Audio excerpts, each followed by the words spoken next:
네, 한 주간 화제를 모은 이슈를 살펴보는 위클리픽 시간입니다. 먼저 김지윤 박사님 어떤 소식 준비하셨나요? 네, 이번 주 내내 이걸로 전 세계가 떠들썩했는데요. 먼저 키워드 함께 보시죠. 네, 바로 러시아 엑소더스입니다.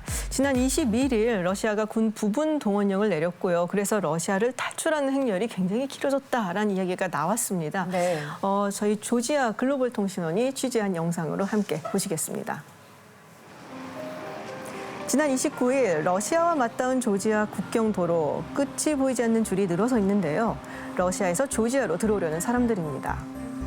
무려 16km까지 이어진 탈출 행렬은 위성 사진에서도 보일 정도입니다. 저렇게 긴 줄이 여기서 있군요. 300m 앞에 국경 체크포인트가 보이는데 경찰이 사람들의 출입을 막고 있습니다. 보시다시피 통과한 러시아인들과 차량 행렬이 이어지고 있습니다.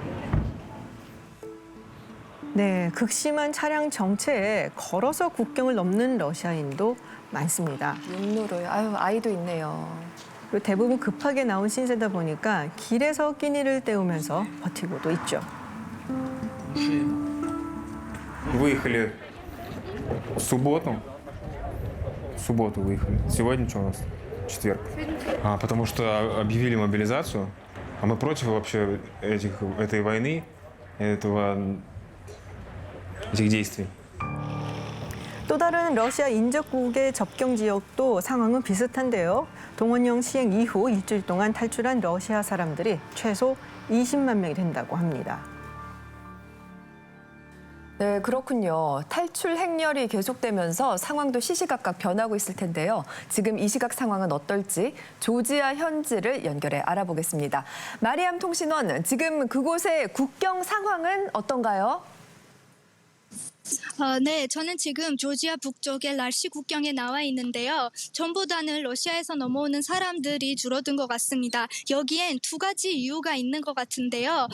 최근 러시아와 조지아 길목에 있는 북오세티아가 국경을 막았거든요. 그래서 일단 사람들이 거기서 막혀서 못 오는 것 같고요. 최근 조지아가 러시아 쪽 국경을 막을 거라는 얘기까지 나오는데 처음부터 다른 루트로 넘어오는 사람들이 많아진 것 같습니다. 네, 그렇군요. 그리고 국경을 넘어오는 러시아 사람들에 대한 조지아 국민들의 반응은 어떤가요? 솔직히 안 좋은 편인데요. 조지아 국경에서는 우크라이나 국기와 함께 We do not welcome이라고 적힌 팻말을 들고 서 있는 시위대도 찾아볼 수 있습니다. 최근 러시아가 조지아 일부 국경에 군 칭집을 세울 거라는 얘기까지 나오면서 국경이 더 혼란스러워지는 건 아닐지 많은 조지아 시민들이 걱정하고 있습니다. 그렇군요. 마리암 통신원 오늘 소식 고맙습니다. 얘기를 들어보니 조지아가 우크라이나 피난민들을 받아들일 때와는 확실히 분위기가 좀 달라 보입니다. 네, 아무래도 2008년 남오세티아 전쟁 때문이 아닌가 싶은데요. 당시 이제 조지아 영토에 속했었던 남오세티아의 친러 분리주의자들, 그때 이제 무력 충돌이 있고 그리고 이제 전쟁으로 이어졌었죠. 그리고서는 러시아 측에서 남오세티아를 지원을 하면서 군대를 보냅니다. 그래서 조지아가 5일 만에 러시아에 항복을 하고 말았는데요. 그랬었군요. 그 후에 이제 러시아가 남오세티아는 물론이고 이제 조지아 영토 내에 있는 또 다른 친러 지역인 아파지아까지 독립을 승인을 했어요. 네. 그러니까는 조지아 국민들 입장에서 봤을 때는 이제 러시아인들이 반가울 수가 없고 그리고 어떻게 보면 우크라이나인들하고는 좀 동병상련을 느낄 수밖에 없겠죠. 네. 네, 그리고 지금 러시아 주변 대부분 EU 국가들이 러시아 탈출이 목적인 러시아인들을 상대로 이 국경을 닫고 있는 상황인데요. 그러다 보니까 러시아 내부에서는 더욱더 사회적 혼란이 가중되고 있다고 합니다. 자, 지난달 25일 동원령 반대 시위 현장인데요. 사람들이 경찰차 앞을 막아섭니다. 체포된 시위대를 구하기 위해서인데요. 이내 거친 몸싸움이 벌어집니다. 자, 일부 시위 현장에선 저렇게 경찰이 경고 사격까지 하는 일도 있었습니다.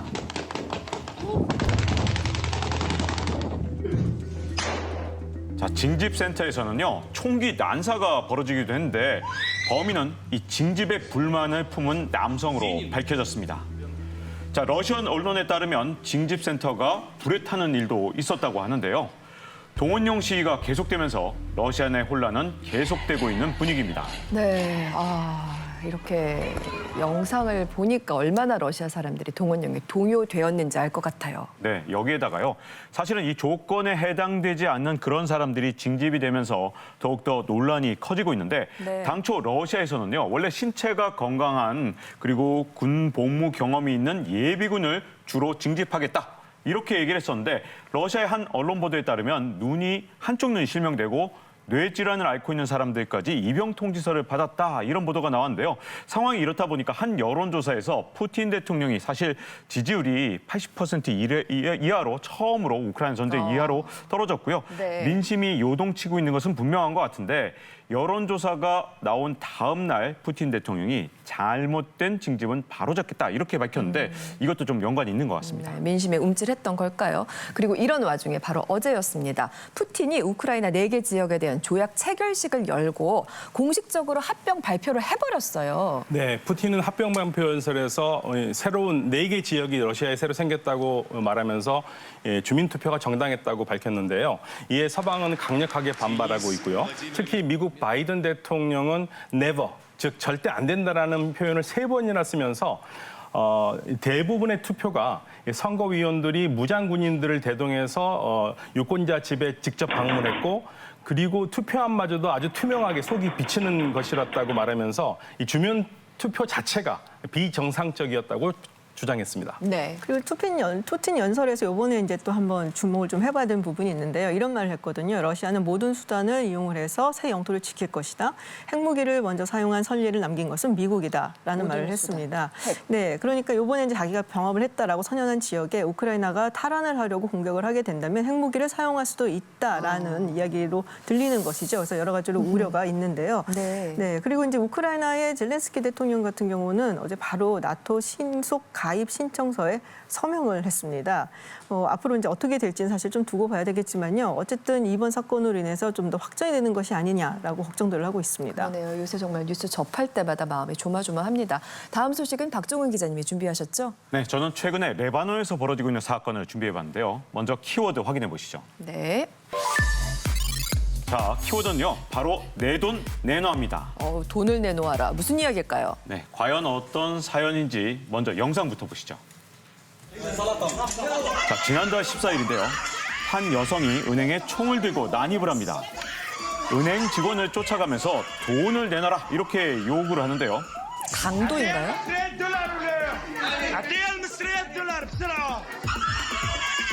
자, 여성은 언니의 암투병 치료비를 찾기 위해서 이런 일을 벌인 건데요. 그런데 그녀가 이렇게까지 해서 받아간 건 바로 본인의 예금이었습니다. 총도 장난감이었죠. 자기 돈. قلت له أنا أختي عم بتموت ما بقى معها وقت من بعد ما منن 100 تمنينة قال لي إنه بيقدر يعطينا $200 ما بيطلعوا حق الإبرة اللي بتاخدها أختي يوميا.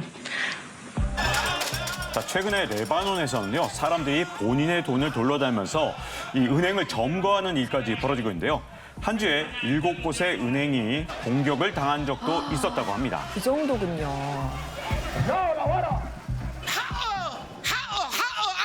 انا جيت اعطيتك امانه بالدولار بشو بترجع لي اياها بترجع لي اياها بالسريلانكي لك الشعب السريلانكي انا مع احترامي لكل الناس اللي واقفه لهون 저는 처음에 은행 강도인 줄 알았는데 그렇죠. 인터뷰처럼 내 돈을 찾는 건 내 권리잖아요.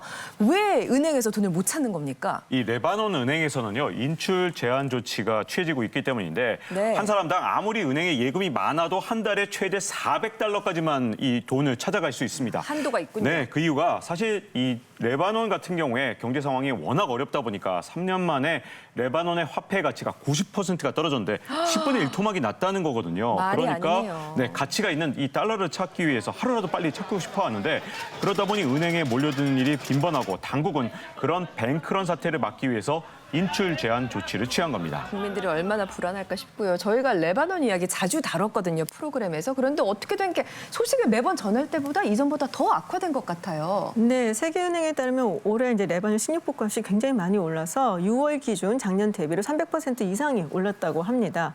네, 상황이 이렇다 보니까는 이제 레바논을 네. 떠나서 다른 곳으로 탈출하려는 이제 국민들도 굉장히 많이 늘어나고 있고 그로 인한 이제 비극도 사실 굉장히 많이 발생을 하고 있거든요. 네. 그래서 지난달 22일에는 이제 레바논에서 유럽으로 향하던 불법 이민선이 시리아 해안에서 침몰을 하면서 최소 95명이 사망하는 참전도 있었는데요. 이제 이 중에 24명이 어린아이들이었다고 해요. 예. 그리고 사망자 중에는 전 재산을 다 팔아도 치즈 한 장을 살 수가 없어서 가족을 모두 이제 데리고 이 난민선에 탔다가 이제 참변을 당한 그런 가족도 있었습니다. 너무 가슴 아픈 이야기입니다. 참 답이 보이지 않는 듯한 현실인데 앞으로 그렇다면 이 레바논 경제가 나아질 기미는 전혀 없는 걸까요? 참 이게 어떨까요? 안타깝게도요. 코로나19 그리고 우크라이나 전쟁 같은 외부적 요소뿐만 아니라 레바논 정치권의 부패 문제까지 엮여 있어서 원인이 한두 가지가 아닙니다. 그래서 해결이 쉽지가 않은데요. 네. 무엇보다도 이 경제 정책을 마련해야 하는 레바논 정계가 혼란스럽다는 것도 큰 문제입니다. 레바논은 이 지난달 29일부터 차기 대통령 선출 절차를 진행 중인데요. 이것도 지금 정파 간 합의가 어려워서 현 대통령 임기가 끝나는 이달 31일까지 과연 내각을 구성할 수 있을 것인가 불투명한 상태라서 모든 게 어려운 상태입니다. 아하.